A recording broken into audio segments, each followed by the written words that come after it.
tract 9 at the Mule Shoe Project. You can look kind of toward the center of the screen, just to the right of center. You've got tract 9. It's about 8 acres in size. Borders the County Road 96 along its entire south side, and the Mule Shoe Conservation Area as well, which is literally on the other side of the county road from the property. So pretty awesome tract here. It's about 330 feet east to west, about 1,150 feet north to south, and like we said, it's about 8 acres in size. There are only 18 or 20 tracks out here at the Mule Shoe Project, and if we zoom out a little bit, the labels will get funky, but we will zoom back in. Zoom out a little bit, you can see those. So very small, private, rural development, but there are only about half a dozen tracks that border the county road with the Mule Shoe Conservation Area directly across, and this is one of those tracks if you look on the map here.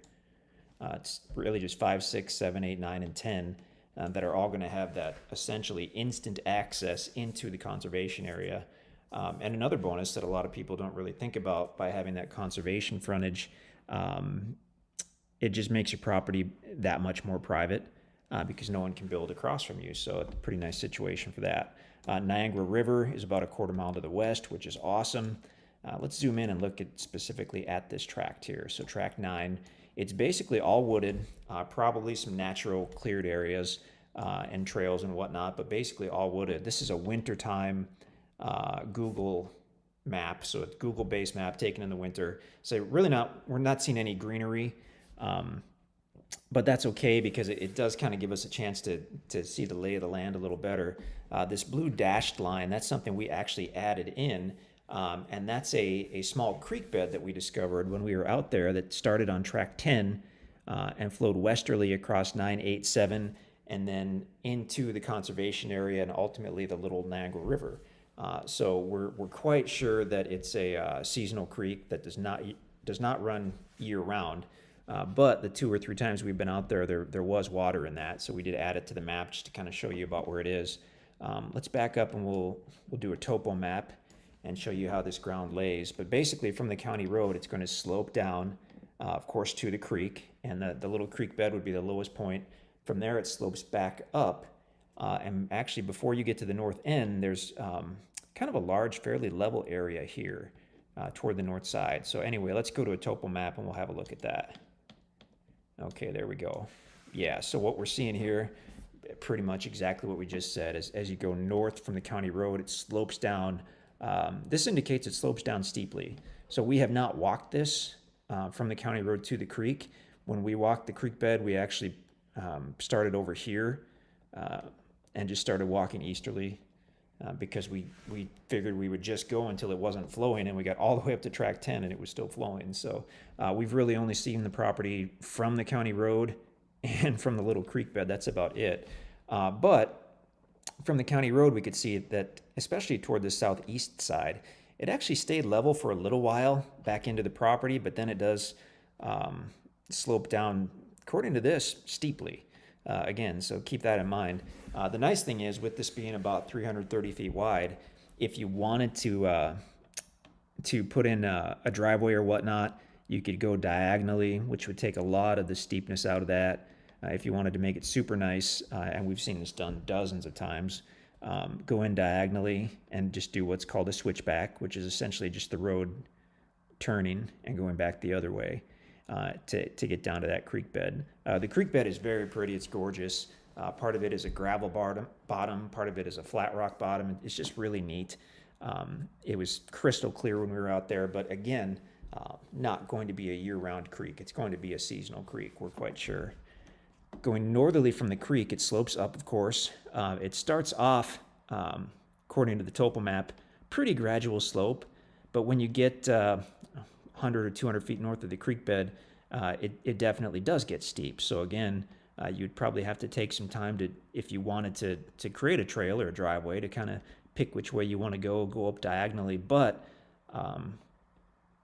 when you get where you're going, you've got a large flat area. So toward the north side, the topo map is indicating that this actually levels out quite a bit. And I think we'll see that in the drone video. Haven't really reviewed it yet, but I think we will see that because I know we did do a drone video over the entire tract. And then once you get beyond that level area, it kind of starts to slope down again gradually at the very north side. So these contour lines are just indicating elevation change. In general, when the lines are close, property's steep. When they're further apart, the property's flatter. So that's how we can tell that this is a large, fairly level area toward the north side. This dark line the dark contour lines don't have any special meaning. They just make it easier to tell elevation change. So on this particular map, the elevation change between any line is 10 feet. So if you go from dark line to dark line, it's a quick way to tell that there's a 50-foot total elevation change.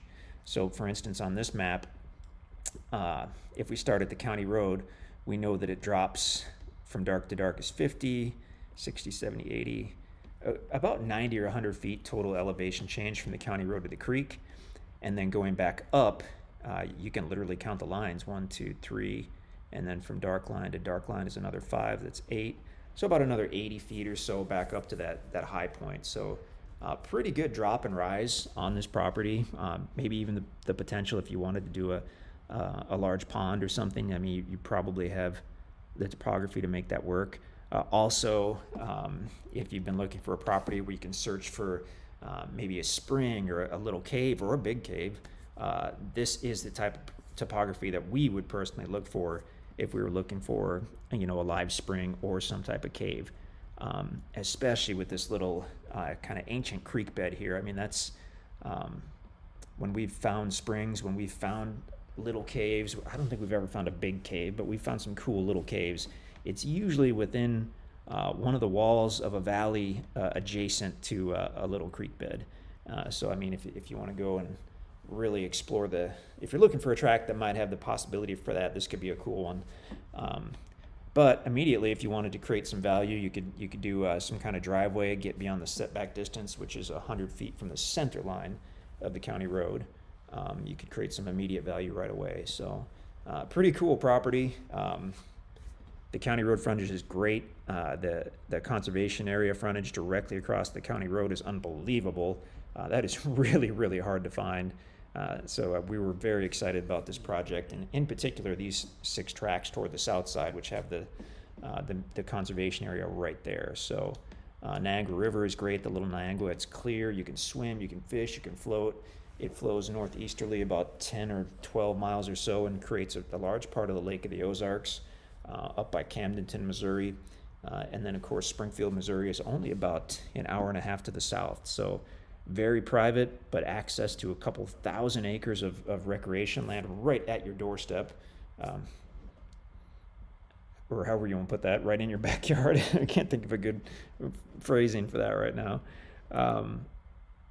But just additional land that you can use that you never have to worry about, taking care of or whatnot. So it's pretty amazing deal if you're into hunting or recreation or just like some privacy. So there you have it, Tract 9 at the Mule Shoe Project. If you have any questions, just let us know.